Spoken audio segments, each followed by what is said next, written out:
Hi, welcome to a Further Inquiry podcast. I'm Matthew Genorio, Editor-in-Chief of Further Inquiry. Further Inquiry is a place for playing gracefully with ideas. We are a reader-supported publication for free inquiry, brazen critique, and dissenting ideas. Hi, and I'm Khadija Khan, a journalist and editor at A Further Inquiry. Matthew and I jointly host this podcast monthly. You can support our work by becoming a paid subscriber to A Further Inquiry today. Hello, everyone.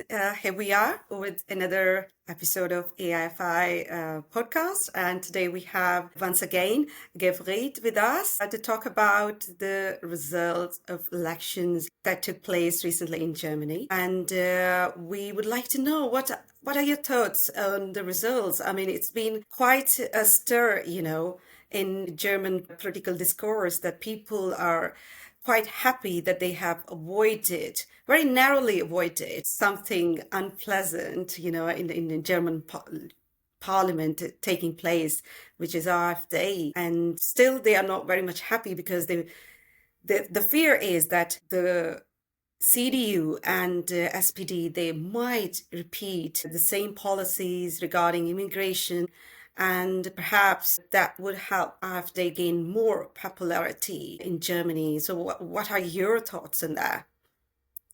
Hey, thanks for having me on. Well, I mean, I don't think that is a real risk. I think they've been shocked into coherence on that issue, not just by the results, and which were a surprise to no one, right? It's not. I mean, this has been clear for, I would say, months even, that the results were going to be like this. There were some small surprises in the results that I didn't foresee. For instance, the Linke, the far left party, gaining votes quite significantly. So Right. especially if you look at the cohorts of voters between the ages of 18 and 24. So you'd have the AfD would be in the lead among the men, and the Linke, the far left, would be in the lead among women. It's quite interesting. Put together, those two parties would have been the strongest parties in the election among the under 24-year-olds. So that was kind of surprising that you have sort of like this counterpart on the far left also becoming very strong. Not quite as strong as half of the votes of the far right AfD party, but still there's some counterbalance. I was also surprised to see that the Greens, who were also part of the coalition government, the last coalition government, lost only slightly. So they just, I think, like 2 percentage points or something like that. So no big losses there. Even though they didn't have a strong candidate, they didn't, and they were blamed for a lot of the, what a lot of people considered government overreach in terms of environmental policy and things like that. So they were blamed for that, but they didn't lose many votes, interestingly. I think that's mainly because they're quite popular among younger, sort of urban people. Right. And Germany has a lot of like huge urban centers, from Berlin to Munich to Hamburg to Frankfurt, places like that. And typically the Greens are very strong in those metropolis areas. So but still surprising that they didn't lose more. But obviously the big winner of the elections was the AfD. They came in second. They're now the runner-up, and they doubled their votes. Right. But even during that, I think it's quite interesting. It just about made the 20% mark, which is a lot, but it could have been much more, and it was looking like it would be much more than that. An interesting factor here is that at a whopping, I think, like 84%, the voter turnout was actually really, really high. So last general elections, the voter turnout was like 76%. So this is quite a jump there, quite a big difference. So I think the parties and sort of like all the, don't want to call it like fear mongering, but all the sort of negative press that the AfD got, I think really motivated a lot of people to come out and vote against them. not necessarily for anything, but against them. So, they managed to keep them at bay for the time being. There is a couple of options for coalition governments that don't involve the AfD, and all the parties anyway said that they won't work with the AfD. So that's that. And then of course you have the option that you just mentioned, where you'd have a what they call like a big coalition, even though it's not that big anymore because the Social Democrats have lost Right. the most in these elections, worst elections for them, like I think ever in their existence, at least like after World War II. Right. And so you have this coalition government option, but it's only a slight majority. So they'd be well advised to get like a third party on board. And I think really that, at least judging from like what they were saying leading up to elections, I don't think they take the immigration issue lightly anymore. I think Hmm. there's definitely been a shift in attitudes among them because they really want those votes back, right? Now, That's what do definitely you what they think that says about the demographic shift or values shift, I could say, with this the loss since post World War II loss? Um, Well, I think it's just I mean it's not always directly a result of policy hmm, because Olaf Scholz, who is now the chancellor and used to be the chancellor for leading the coalition that became just very, very unpopular, he obviously received like, all the blame for what was not going well. So right. it kind of makes sense that a lot of people would vote against him and his Hmm. party. So it's definitely to do with that. And then the usual or the things that we've seen in other countries as well, where sort of the social democrat, the center left, has lost its status as working class kind of party because a lot of the working class people see their interests reflected more in a party like the AfD these days, or the far left parties, of which Right. there are two actually. There were two in the elections that you could vote for, but one of them, which pretty much revolved around this one person, Sarah Wagenknecht, they didn't. I think they didn't last time I checked, so early today, because they're still counting some of the votes, and there's still like votes coming in and from overseas and things like that.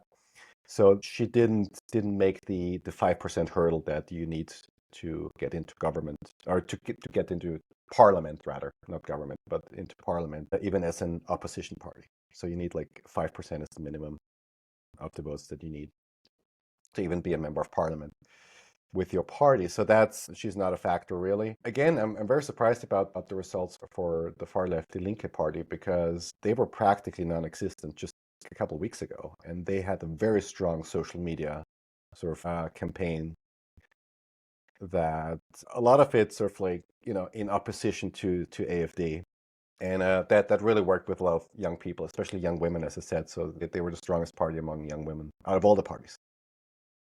If we look at the pace by which AfD, sorry, I say it always in German way, AfD. Yeah, uh, it's what they called. Yeah, yes, exactly. So right. the way they have gained popularity in German political discourse or in social discourse, I think it's been very fast. 10 years ago, I remember I was in Germany and they had very little popularity. People would be arguing that there is a reflection of Nazi attitude and Nazi ideology in very much reflected in their parties' policies and attitude. Certain politicians were accused of dressing up like Hitler or so. But afterwards, it gained the popularity at a very fast pace. There are arguments which suggest that it's mainly because of the immigration policies,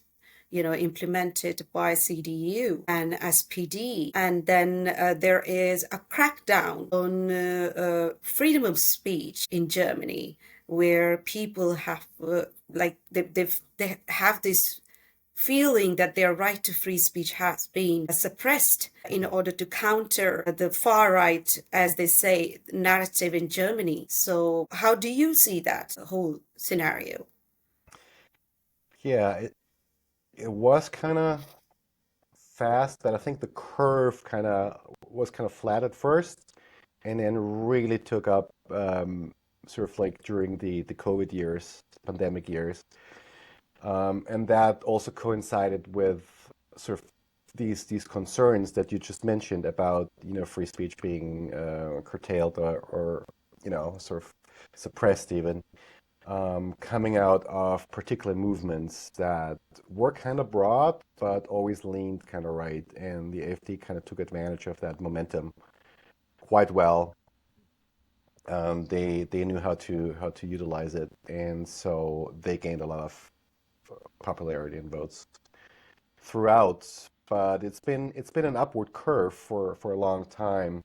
That's really only sort of accelerated in the past months and the past year maybe. So that was really sort of a real shift in attitude because they became more accepted, and they had this whole narrative like on their side with the suppression of free speech and so on, which I suppose you could say is a valid point that they were making. I mean, it's Germany is a liberal democracy, and they don't have like a First Amendment in that sense, but free speech is enshrined in the Constitution anyway. So, because to understand German domestic politics, I think it's important to understand that the Constitution that we have is very much based on and written sort of like in the aftermath of the Second World War and the Nazi regime. So there's a lot of checks and balances in there in terms of democratic rights and free speech and so on. But at the same time, because of this history, because of this Hmm. background, there's always been certain speech codes and certain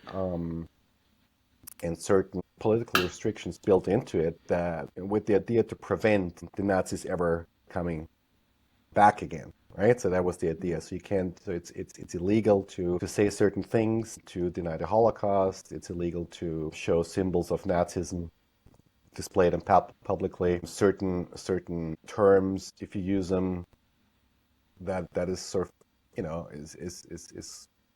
is punishable by law, and based on those laws where they're trying to avoid any of that coming back. But of course, there's always, as soon as you have restrictions on free speech, like in the Constitution, there's always a risk that they're being abused. And so of course, especially during COVID, it was kind of, it was kind of blurry because a lot of those groups that were sort of like against the curfews and the all the policies that came out during COVID, they kind of a lot of them leaned right. There was maybe you remember the Pegida movement, Oh, which yes. Yeah. started Yes. Yes. pre-COVID, but also Yeah. then you utilized this momentum and this general sentiment around you know sort of like government control and these concerns. So, and the AfD was always there, like lurking in the background, right? And sort of like there were like overlaps between those groups and the AfD, and so it was always there, and they had their own sort of like internal struggles and like power struggles, and it's really quite fascinating. Mhm. So like even I mentioned this in our last conversation, Matthew, that even the founder of the party was like ousted and or rather like driven out because the party was moving rightwards so Mm. fast and so radically that a lot of the founders who back in 2013 kind of had the idea of having the center right party that was basically built around like Euroscepticism and sort of like very libertarian, very economically minded Mhm. party that didn't, that had some that did voice concerns about unchecked immigration and things like that. But it really wasn't that much of an issue until, of course, 2015, when Angela Merkel basically invited in like over a million people from Syria uh, within a year, Yeah. which arguably is a lot, or more than the country could really solve and take care of. Absolutely. No, it's much like what we were talking about yesterday. Is taking legitimate issues, having a void left on the liberal left and the left broadly, and the center for that matter too, but leaving that void there and having it filled with not only people who are going to address the topic, but who are going to use it, weaponize it, and co-opt it Mm. with their own baggage as well. Yes, and that's what happened. It was just a combination of things, like a perfect storm, if you Mhm. will. It just, I guess, had COVID never happened, I think we'd be in a different position right now. Because what But they, sorry, sorry, I just want to add something. If you look at the state of free speech in Germany, it's still very much precarious. Recently, German authorities they a crackdown on online trolls because they want to police online commentary, especially during the elections and in the aftermath of elections. So, you think that they are going to learn any lesson from the past mistake or the stagnation in their status? I mean, it's in their political stuff could be, giving more advantage to parties like AfD in order to gain, more sympathies from the public. Because ultimately, when they suppress this free speech, then AfD is a natural victim of that. And in being a victim, they can easily attract more sympathies from German people. yes, I don't think that a lot of people have actually made that connection yet. Because the Mhm. general attitude seems to be, among the left especially, attempts to ban AfD outright. Mhm. Literally, like ban them as a party, which there's some legal grounds for it because if they actually cross the line um, to neo-Nazism, they could be banned. And parties have been banned before. There used to be a party called the NDP, I think it was, the National Democratic Party, which really was just like a nationalist party with ties to the neo-Nazi underground, and it was just they were kind of clumsy about it. So it was just very obvious, and really, all you basically all they did was cover their like swastika tattoos with band-aids when they were marching, and things like that. A strong sort of like skinhead kind of look and attitude to it. So they were kind of easy to ban. It took a couple of years, but they were a legitimate party at some point, and they were banned because they were too close to neo-Nazism, and it was they crossed certain lines Right. that the AfD hasn't yet crossed in the sense that they've always retained sort of like a position of plausible deniability in their wording and so forth. But of course, there's this kind of talk where there's this idea of banning a Democratic Party outright and maybe even censoring them like online and these kinds of things. That's definitely. I mean, that's going to help them for sure. I mean, that's just. I think that's a given.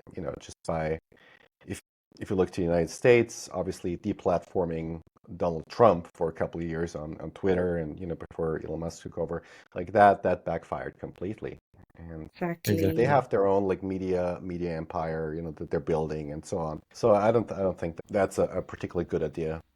Well, would it be appropriate to say that at least currently, from the results of this election and things that have been built up leading up to the results, that at least at this particular moment in time, that it might not be accurate to say that Germany is a stable entity right now within Europe or for the European Union right now, given where it is politically right now? I think so. Yes, I think Mm. so because of Germans, really. Right, Because right. there's a certain mentality that just prefers stability Mhm. and prefers business as usual to experiments, and just wants the industry to work well, um, wants to just go on with life and thrive and just not do these kinds of things. That's also um, another aspect that we talked about yesterday, but that just comes to mind here as well. obviously in areas like Eastern Germany, former Mm. GDR areas, where life isn't quite as good as it is in the West, still after 30 years, right? Where still you have, difference in income and so on and so forth. Right. I guess there's a sense of having, less to lose. Whereas a lot of the big industrial centers in Western Germany, they just want the economy to thrive and sort of maintain their standard of living. Exactly. Yeah. I mean, and this seems to be like I mean, again, a universal you see, not exclusive to Germany, but maybe because of the distribution, of the way the German society and perhaps the way it's set up. But you see this idea between urban elites who are, I think, oblivious would be the right word to say, to the concerns of the everyday German. And arguably the concerns of everyday person, no matter where you are. In the States, you want to hear the liberal elites, but I don't think that's quite accurate. It's just urban elites who themselves are detached from the concerns. And then when those concerns, as we discussed yesterday as well, when those concerns are not addressed appropriately and properly, they're called racist, they're called xenophobic, they're called the whole, and branding them as people who representing some evil mentality and that they're either backwards or wrong. You're pushing that envelope, what otherwise could be an ally, a friend, somebody wanting to better work together, and you're pushing that person and that subsequently a group of people, a collection of people, to this extremes because they feel there's no one else to go. And I think that's what I think frighteningly right now is a universal right now. It seems to be. It certainly seems to be. And obviously, they also polled, people asking what their motive for voting was, and Hmm. by far the number one and most important issue in these elections was immigration Right. slash Islamism. Right. These two issues, which obviously are linked. That was the number one issue this time around. Whereas I forget when the last elections were, a couple of years ago, the number one issue there was climate and environment, actually.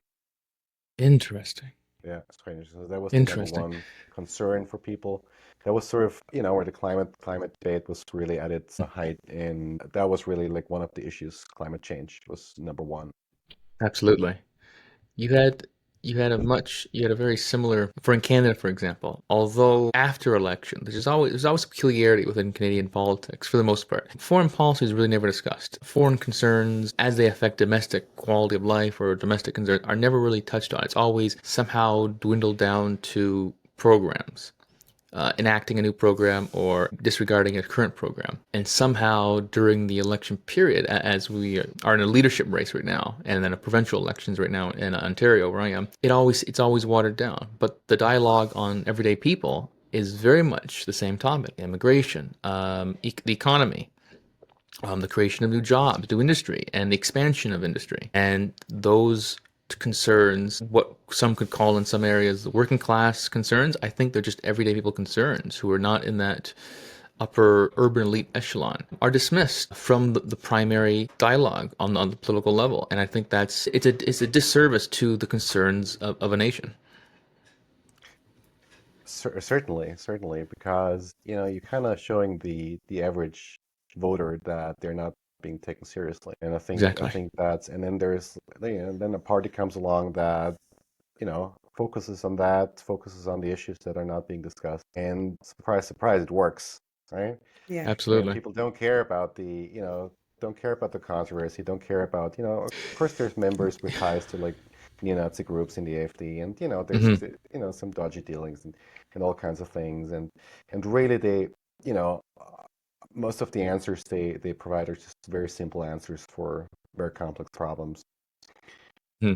But there were a couple of events leading up to the elections. So over the past 2 years, we discussed the numerous stabbings, where I say I lost count, from like Mannheim to Solingen to Aschaffenburg to Magdeburg to Munich, Berlin, and so forth, and Villach in Austria was a recent one as well. And that's just in the past 6 months or so. 6 to 8 months or so, like these stabbings and driving cars into crowds, and almost all of them, except the one in Magdeburg that I wrote about, having a Yes. clear Islamist background. And with the Mhm. Magdeburg attacker, it's not as it's very complicated, and there seems to be a lot of a very complicated sort of psychological thing sort of in the background of that. So you had these events, and then you had like one thing that was very important was sort of like after October the 7th, 2023, after Israel was attacked by Hamas, there were a bunch of demonstrations by Islamist anti-Israel pro-Hamas groups in German cities Mhm. that were surprisingly large in number, that openly called for a caliphate to be established in Germany, around the world. You had this really, and a lot of sort of like politicians off the center, off the CDU, of the SPD even.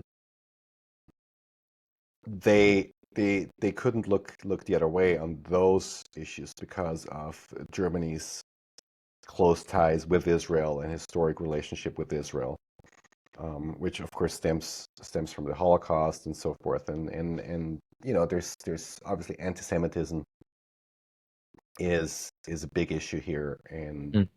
it's just not being tolerated. So Right.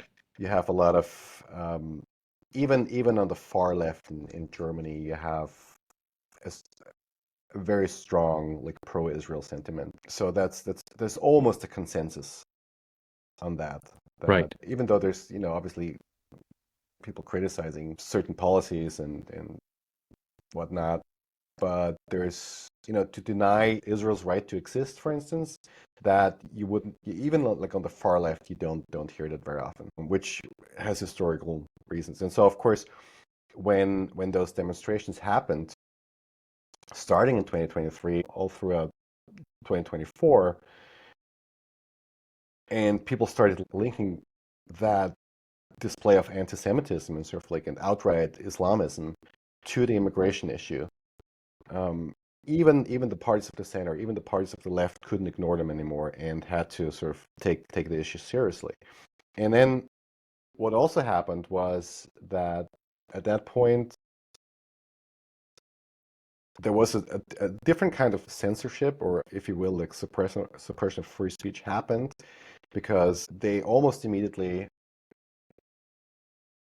maybe in some cases, sort of like interpreting the law kind of loosely, but they started to crack down on those demonstrations. They banned slogans like "from the river to the sea," so that Mhm. was, you were not allowed to say that publicly or have that on the placard, or during Yeah. demonstrations. So these kinds of things to crack down on. Open displays of Islamism also, so to crack down on that as well. So you could say, it's a matter of free speech, but in these cases, the authorities, what they said was, we just can't, like with our history, we can't have that on our streets. We can't have open Exactly. anti-Semitism on the Yeah, streets. of So course. it's a double-edged sword. Yes. It's like that's Germany has a distinct history with the laws against anti-Semitism, and I think the threat of Islamism, it's very much, there for all the European countries, specifically in Germany. As you mentioned, there have been so many incidents. However, if we look at the recent election took place in United States, the most dominant issue had been immigration and illegal migrants. And I think that was somehow reflected during the German elections as well, that the debate was mostly occupied by the arguments about immigration rather than the threat of Islamism. And I think AfD, Alice Weidel, she has been focused on the issue of immigration and illegal immigrants, and she wanted to close the borders and this and that. So in terms of popularity of AfD, as we see it, the Eastern Germany, they have gained more popularity as compared to the Western Germany. Am I right to say so? Because there has always been ideological differences between East and West in Germany. And the people from eastern part of the Germany, they are more prone to these kind of radical, extreme ideas, which are very much, anti-immigrants and closing, shutting down borders and all that. Yes, there's a number of reasons for that, and I think one of them that we discussed in our last session was that, of course, the GDR has a much shorter history of democracy. Sort of like the part that used to be the GDR, rather, Right. has a much shorter history of democracy, and that might explain why they're more prone to these authoritarian beliefs. At the same time, they're much less affected by the issues like immigration and Islamism than the West, because obviously there's, you know, the western part of the country has a stronger pull factor for immigrants as well, because, there's it's more developed, there's more, wealth going around and so on and so forth.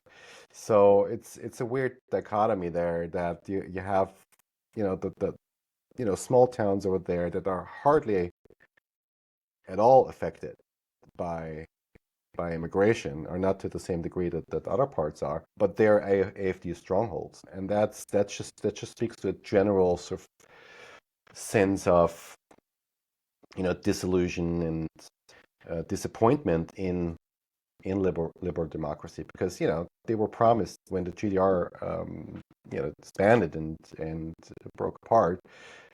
They were promised, sort of what to them sounded like utopia. So everything's going to we're going to be equals. They were going to be as rich as the West, but 35 years later, actually, they're still lagging. They're still lagging behind economically, and it's just it didn't follow through with what they had promised, and so there's a sense of disappointment there, and obviously a sort of like radical party that the people in the West don't like has some appeal to them, right? So that's there. And just a small correction I have to make: the party that was banned, I said NDP, but it's NPD actually, Okay. because Right. the National Democratic Party is like one word, and then Party of Deutschland of Germany, so it's NPD. Okay. And they were also before there was even years before there was even an inkling or a sign of like AfD coming up, they were much stronger in when they were still around. They were much stronger in Eastern Germany than they were in the West.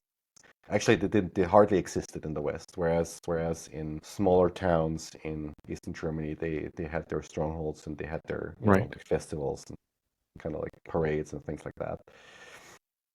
So it's an interesting sort of trajectory there.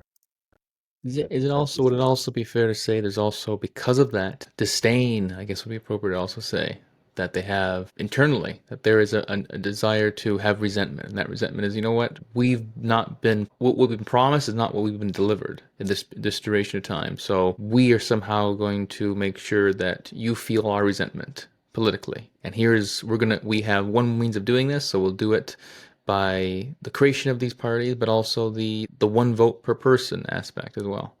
Yeah, there's definitely that in Eastern Germany. So sort of when the GDR was dissolved, one of the slogans that people were chanting as they were finally free to cross into the West and cross the borders, and and the dictatorship had fallen, was the slogan "Wir sind das Volk," we are the people. We are the people. Which then became a Pegida slogan. Yes, Interestingly, I remember. throughout Germany, and Yes. was also taken up by the AfD. So there's that connection again. Another aspect there is that whereas the West, throughout especially not so much in the 50s and 60s, like right after World War II, but sort of like in later decades, 70s, 80s, there was a strong push towards dealing with the past, in a sense that you kind of took responsibility, talked about it. It was like managed like in the classrooms and so on. There was a lot of, okay, this is what we did. Whereas our forefathers did, or people were still around at that time, that actually, you know, perpetrated the Holocaust. Exactly. What Eastern Germany did when it was still under GDR rule was like they basically declared themselves an anti-fascist state that absolved itself of all like guilt and responsibility. Basically, just blamed the West. So the idea was that fascism was sort of just you know capitalism run amok, Right. right? So that was their story, and so they never they didn't really talk about it. They never heard of it. Like they had Mm. this. So when the whole thing when the wall came down and neo-Nazi groups were sort of like looking for places to develop their strongholds, this lack of historical understanding that they found in Eastern Germany, because it wasn't Right. it wasn't talked about. It was always it was the other's fault. Whereas in the Hmm. West, people said, "Oh, this was Germany's fault, and we're trying to rectify it and sort of like come to terms with it, and talks about restorations that were to be paid and things like that. But Eastern Germany, or reparations rather, and Eastern Germany did none of that. There was no culture of remembrance. It was just like we are actually like the anti-fascists here, and so we don't have to like deal with our own guilt and Right. responsibility. Even that can provide us a fertile soil for a resurgent kind of like neo-Nazi movement there. A lot of these groups and movements, like the NPD, you'll find a lot of those people like in the AfD now. Maybe not in leading positions, but in the sort of like local chapters and things like Hmm. that. Björn Höcke, who's a prominent like party member, who's the head of the Thuringia chapter in Eastern Germany. They actually tried to kick him out of the party a couple times because he was so extreme, but he always found his way back in. Now, after the election results came out last night, Weidel hugged him in front of cameras, whereas a couple months ago she was still trying to sort of like, keep him quiet like in a corner. But, Keep distance from, yeah. like that far right wing of the party definitely won like within the party, and so they're very much accepted. So there's no there's no shame in that anymore to them, right? Yeah. There's this kind of How thing. do you see the sense of nationalism in German society? I mean, what I can extract from, talk, that the concept of nationalism, I guess that was the reason that they did not own their mistakes and they just shut off, all the responsibility, because they didn't want to think them or the country as responsible for that atrocity, a historical atrocity. However, the western part of the Germany, they didn't only own the mistake, they wanted to correct it. And I know that they still educate, young people about what happened in the past, and even the immigrants who come to Germany. There Mm. is quite strong, this sense to educate them about the history of Germany, and not only the good bits, also the bad bits. So how do you see the sense of nationalism? Because now we are seeing people talking about, nationalism is not necessarily an evil sentiment. It could Mm. be used for good, such as, being patriotic, love your country, love your culture, love your language, and, give people who come to your country or as immigrants a sense of, belonging, that this is the culture, this is the language, and you have to, or you supposed to integrate into this, fabric. So how do you see, or how do German people see the concept of nationalism? Well, the thing is that what you just expressed, like those sentiments, my generation growing up, like our parents' generation growing up, weren't allowed to feel or express without risking public shaming or whatnot. So it's like you were not supposed to be to say that. So for a long time, even to say to you're proud to be German, or you're proud of Germany's achievements since the war, all of that was frowned upon. And I think what we're now seeing is part of the backlash to that. Because like for at least two generations, you had this really strong sense of, you know, just, if even saying that you're German, you're supposed to say it with with overtones of like guilt, like a mea culpa kind of thing. And I think it's true that a lot of people are fed up with that and have been fed up with that for a while. Oh And yeah. when a party then comes along and gives them a chance to suddenly express those feelings Yeah. And and I think we're constantly seeing have their that. backs. I think we're seeing that response. Again, universally, it's going to manifest differently. I think that's certainly accurate and appropriate to say, but it's certainly not exclusive to Europe, Germany, the U.S. or Canada. We're seeing it everywhere. We're seeing this impotence on lack on liberal impotence, like it's or leftist impotence on Mm, parties and policies by reacting appropriately and reacting accordingly to legitimate concerns. And you see that. And I think you also have people who, as you know, as we discussed before, and I think, even Kijiji, I think we've discussed this on other topics as well, is you have a response to people who are being fed up from being talked down to when they know this is not they're not bad, they're not doing anything wrong. And you see this just recently in the UK as well. The equating showing pride of the English flag alone is now mhm. equated with far right. I mean, this is a distortion. This is a distortion of reality, a distortion of history, and a deliberate distortion from silencing people who otherwise should be, uplifted, who are Yes. saying yes, this is who I am, and we should be able to address legitimate concerns to the country.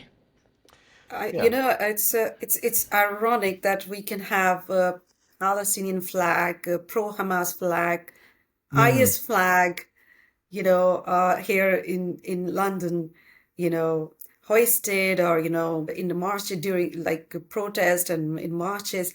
However, as Matthew said, it's frowned upon to, hold English flag or talk about being proud of, their country.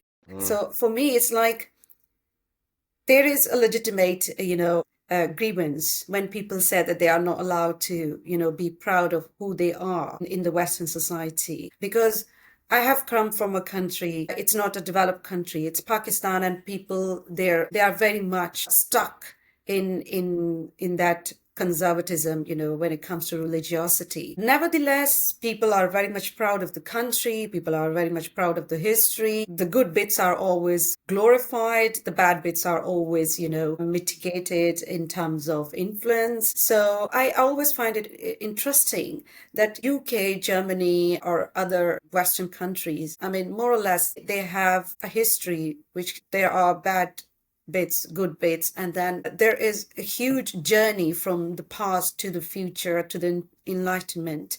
And what Germany we see today, it's entirely different from the past. And German people are very much cautious about this is what my observation is that mhm, they are very much cautious when it comes to you know to align themselves, with the radical or extreme Mhm. ideologies such as Nazism. So that's the reason the AfD couldn't get popularity 10 years ago. But as mhm. Gefried just said, that it was like during lockdown when mostly people were engaged on social media and there was very little interaction among people. So these kind of parties and these kind of ideas, they took advantage of that time. Mhm. For sure. It's a global phenomenon, I think, but still there's differences between those European countries such as the UK and Germany and say the US, where, flying the flag is it's just never been an issue really, because it's just across parties, across, color, creed, like people fly the American flag. Of course, differences in history, but of course you had in Europe, in the UK, just a long, like decades of people in power or adjacent to power that were out to just tear it all down, right? There's this idea that there's this inherited and inherent like guilt expressed through the flag, be it colonialism in Britain, be it like the Nazi era in Germany. that you just can't be proud of it. So this is a kind of like black and white thinking where instead of, as you said, like taking the good bits and being proud of them and owning up to the bad bits, but not just not forgetting about them and taking responsibility. Like that's just too much nuance for a lot of people to take on. So Absolutely. that never happened. And yeah, we like what we're seeing now is certainly a backlash to a lot of that. But it comes and goes in waves. Like even in Germany, for starters, it doesn't make sense anyway because obviously the Nazis used a very different flag, banned the old German flag, the black, red, and gold flag, which then came back like after the Nazi regime was defeated. So, there isn't even that connection. If anything, you could say that the new German flag, the official German flag, is an anti-Nazi statement because Absolutely, yeah. it's Exactly. bringing back the colors the Nazis banned, because they replaced it with the red, white, and black. So, that's a factor there. But, it comes and goes in waves. It's quite interesting that, for instance, big soccer events, the World Championships and things like that. You'll see, like all of a sudden, you'll see German flags everywhere. If the German team is playing, like you see German flags everywhere. It's almost, and everybody seems to be, like in a state of, I don't know, like just ease with it, right? It's just okay. Of course, they're there because we're supporting our team, and but when it comes to like supporting your country in the same Yeah. way, that's where it gets tricky to a lot of people, and it's really I tricky. think, And in the UK, I think just to continue that yeah, complete sure. this thought, um, it also comes and goes in waves. Like for instance, Yes. I don't know if you like I should out myself here as like a like big Morrissey fan. And there was this like scandal in 1992 where like all the papers like called him like in back in 1990 called him a racist just for basically wrapping himself in the Union Jack like during Hmm. during a Yeah. performance. Well, we still have these discussions here in the Yes, UK in whenever, London, and then that was in 1992, and then like 3 years yeah. later, Britpop came along, and you had like Hmm. everyone draped in the Union Jack, like from the Spice Girls Yes. to Oasis to Blur, it was like Cool Britannia was the thing, and so it Yes. comes and goes in waves, and like suddenly it was no issue at all for a couple of Yeah. years, and then it came back, to being an issue again. Yeah. I would say it's been a tremendous uh, uh, you know effort on the part of people who are bringing these things into discussion because there are certain sections of Western societies that are taking advantage of these kind of these seemingly very trivial things, but they are very much important to the ordinary people. For Uh-huh. example, the flag, the sense of being, like proud of what they are, who they are, and yes, the good bits of the history, of course. And I think that's a very good point to conclude the whole conversation that we have having today. I'm loving this discussion. I would like to, continue this discussion For sure. in another episode, definitely. But I would like to say that the Western progressive and lefties, they have to stop this flagellation, I would say. They have to stop it because it's not benefiting anyone. It is just giving an opportunity for the bad faith actors to, grow even more faster and, like capturing the thoughts of people and just attracting lots of well-meaning and liberal-minded people. So I think it's a very good opportunity to realize as it happened they have very narrowly avoided something that I said it's unpleasant, but in true words, that what it is to have AfD in power position in Germany. We all know what it means to have these kind of parties and people in power position in other Western countries. So it's high time for these people to just stop repeating the mistake they have made and try to learn lessons from those mistakes. So thank you so much, Gerfried, for being with My us. It's been a pleasure. pleasure to have you. And Matthew, yes, you are always here with me. I'm a constant pleasure. I'm a constant pleasure. Exactly. Exactly. Well, Thank Yes, you so Gerfried, much. thanks for having me. absolute pleasure once again. For those who haven't yet been familiarized with Gerfried's work, please do familiarize yourself in his work with Quillette, his research, as well as his article with AFI. He's doing phenomenal things, providing brilliant and great insights. And if you want to learn some more intricacies regarding the details and history and how they how they relate to the present, I would say Gerfried is the man to go to. Please come.